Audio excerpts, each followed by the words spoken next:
Today we delve into the ancient native tale about the light wolf and the dark wolf. This tale teaches us a profound lesson about inner balance and the importance of feeding both aspects within us, good and bad. So join us as we explore how the wisdom applies to our modern lives. And I'm your host, Trish. That's Kylie, and you're listening to the Elite Life Podcast. Elite Podcast, awesome shit. Leave that part. Welcome to the Elite Life with Trisha and Kylee. This is where we'll teach you how to develop grit, give yourself grace, and succeed in real estate. So let's dive in.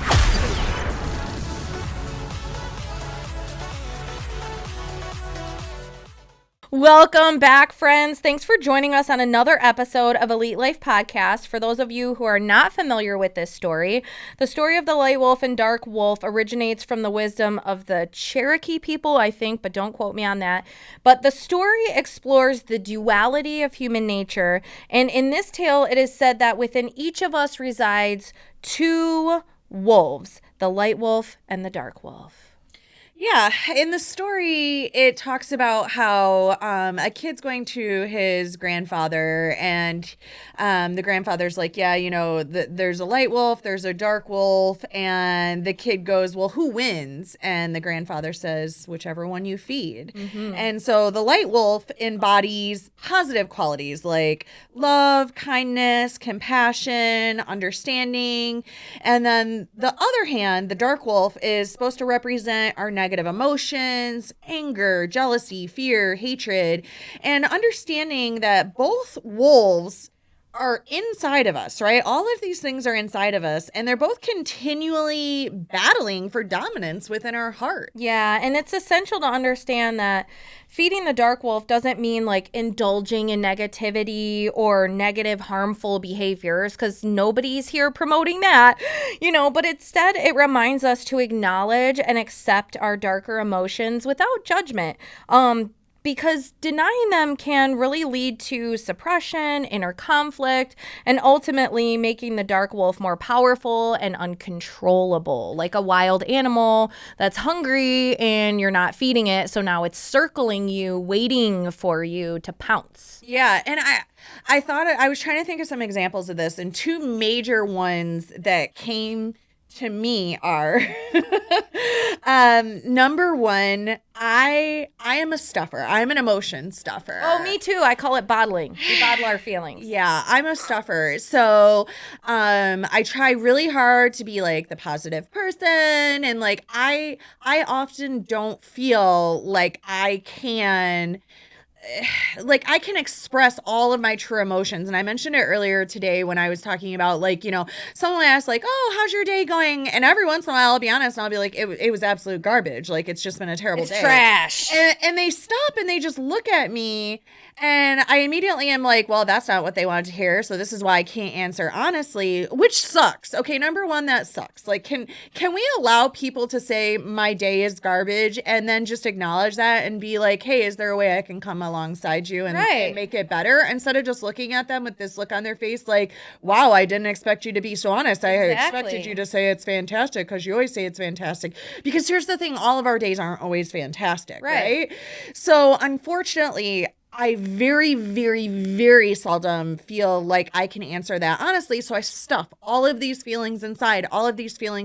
And what happens is a massive explosion when there's no more room for stuffing. And that often, you know, is just like blowing up for something that's so stupid and usually it's like the dumbest thing that's like the last straw, right? Oh yeah, and it's on someone you love, which sucks, because, you know, you've had just a month of this bombardment of, you know, crappy clients, crappy this, crappy that, crappy this, crappy that. You shoved it, and then your spouse forgets to take out the trash can, and you're throwing the trash can across the room, and all the trash is falling out, right? Well, now we know what happens to poor Dave when Trisha has a bad day. She gets violent, starts throwing things. But so that's the thing. You have to acknowledge, like, when you have that situation, right? And I like when we were talking with Heather and Amy, Heather talked about and it always makes me think of when you say there's power in the pause. She talked about just acknowledging, like, I'm having these alleged, perceptively negative feelings. She's like, and sometimes I will just sit. I will just sit and allow myself to feel the anxiety, to feel the frustration, to feel the anger. She's like, and then once I'm done sitting, like, she'll either solve the problem or she'll feel better or she'll just move on in some way. So what are some ways that we can feed both wolves for inner balance? Yeah, I mean, and that's a great question, right? That's what we all need to know and understand, because I think that a lot of us, like I know myself, I come from a generation where my mom did the best she could, but it was kind of like that country song, like, hide your feelings, right? Like, Yeah. like you need to just like stuff it and deal with it and move on. We got stuff to do. Ain't nobody got time for feelings. Nobody. And I came from, a poorer household. So I never felt like my problems were big enough to be able to like pause life to handle. And I continued that on, right? So the key really lies to like mindful self-awareness and self-compassion. So like when those negative emotions come, reflect on them, understand the root cause, and then allow yourself to have those emotions. Like, your feelings are valid. This is what I want to tell younger inner Trisha, right? Like, we all have that kid inside of us that like is still there, and a lot of times we haven't worked through, and God bless you if you have worked through these things, because I have not. Okay. There is a little child Trisha inside who never got to feel like her sadness was valid, her loss was valid, her anger was valid, she was good enough. Like, all of these things are inside. And by just giving myself the time and the space to say, you know what? It is valid that you're mad. You're allowed to be mad. And your anger is definitely valid. And most people in your position would also be mad. And you know what? If you need to take a minute to sit in your soundproof office and just scream and punch the air, like, that's okay. So FYI, your office is not soundproof. So that's what you've been doing. Right? Or we can create some healthy outlets like journaling, talking to a trusted friend, engaging in creative activities. I'm a runner. I run out my anger. I run out my sadness. I run out my grief. So when people are like, oh, I really wish I liked running like you, I don't like running. I use that as an outlet. When I have had really important people that are close to me pass away, I have ran for miles crying, and that's been okay. I have been on the treadmill crying. I talked about in one of our podcasts earlier, on my Peloton when Dave was in the ICU, riding and crying. And you know what? That helped me to let that out. And that was super, like, all of my feelings were valid. All of my stress was valid. And that was a healthy way to let out that stress and emotion. So whether it's anger, whether it's sadness, whether it's stressfulness, just acknowledging, like, I have these feelings. I'm allowed to have these feelings. It's healthy to have these feelings. I don't care if it's anger, it's rage, it's jealousy. We all have those feelings, and they're valid and they're okay. And it's all about how we let them out, but you got to let them out. You can't stuff them inside. Yeah, absolutely. And feeding the light wolf, involves nurturing those positive qualities within ourselves and others, engaging in acts of kindness. We've talked before about how there was an episode, it was the one where you were like, when I'm feeling sad, I put on all my neon colored gym outfits and my scrunchie. But we also talked about how when you're feeling yucky, doing something nice for someone can really make you feel good. Embracing that, I lost it here. Embracing gratitude, expressing gratitude.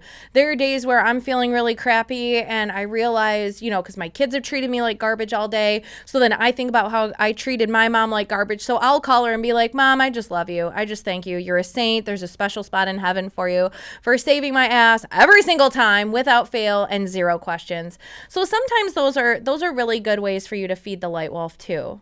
Yeah, absolutely. And I know, like, for me too, like, just taking walks with Dave and like having that time to be heard and then be able to ask him, like, okay, so how was your day? And sometimes when he's had a hard day too, like, it's not, the dark wolf would be gossiping, right? Like that would be the dark side. On the light side, we can share and understand that like we're not the only one that had a rough day, and we can kind of unpack that together and talk about what we're grateful for and what we can do for others and how we can turn it around and respond better and just have a sounding board for that, right? Yeah, absolutely. And I think that finding the balance between the two, it's an ongoing journey, right? Yeah. And it won't always be easy, right? So embrace the fact that both the darkness and the light within us, embracing that will help us. I mean, it's what makes us human. Yeah.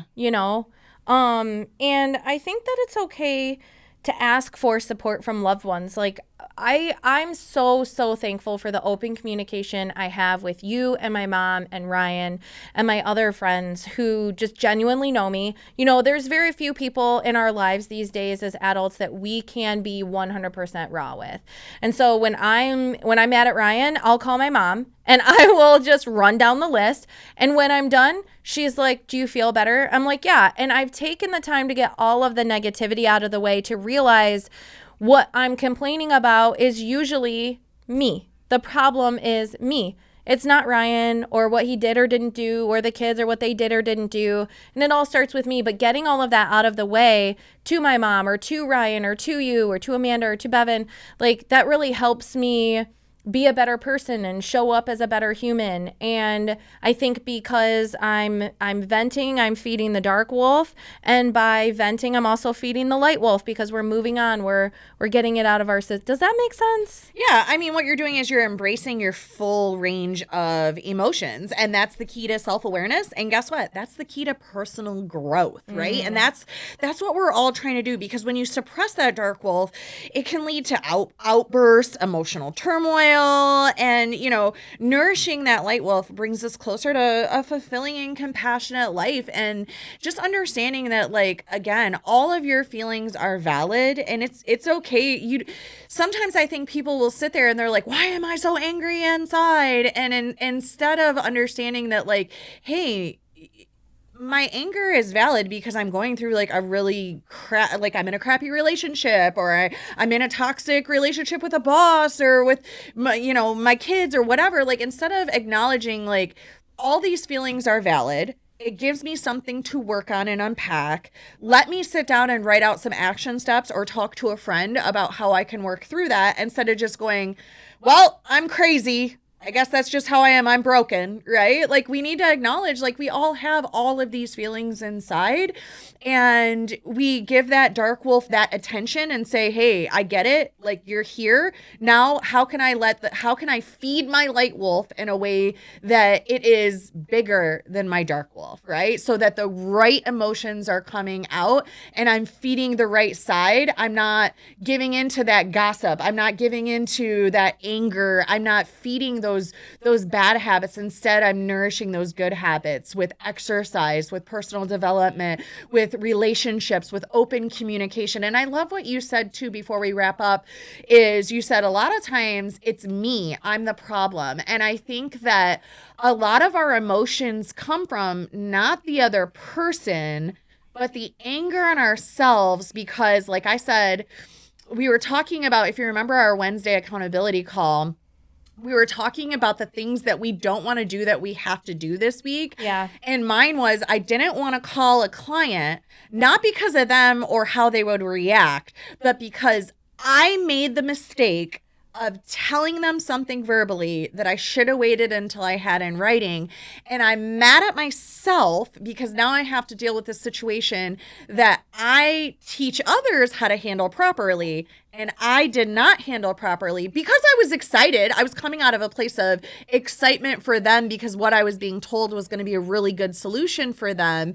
And because of my excitement about this solution for them, I broke protocol. Never break protocol. Yep. So I'm mad at myself, but my anger is at the other agent because now they're flipping the script. Yeah. Right? So I want to throw the other agent under the bus because he's flipping the script, but he never gave me anything in writing. I was the one that broke protocol. I'm the problem. It's me. So I think that's another important thing to recognize, that oftentimes our anger or our sadness or these dark wolf characteristics are fed because we're mad at ourselves. Yeah. Because we're the problem. So It's, as Heather said, it's my fault. It's all my fault. it's all my fault. My It's your failure is fault. my success. My success is my fault. Yeah, everything is your fault. Every single thing.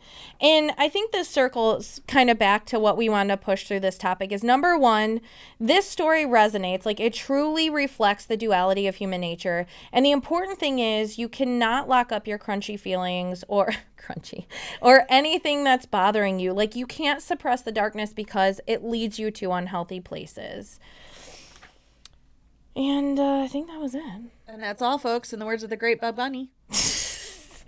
So shoot us a message. Let us know, how do you feed the dark wolf? Like, we love to hear from our listeners. We love feedback from you. So let's walk this path together and, embrace both wolves inside of us. And as we strive for balance and self-compassion, may we discover the profound wisdom in this timeless native tale. Bye. I don't even know what just happened there. We thank you so much for joining us today on the Elite Live with Trish and Kylee. Be sure to share the episode with a friend so we can continue bringing you more great tips on grit, grace, and real estate. You can also connect with us on Instagram, Facebook. We hope the ideas we share continue to help you build an empire and leave a legacy.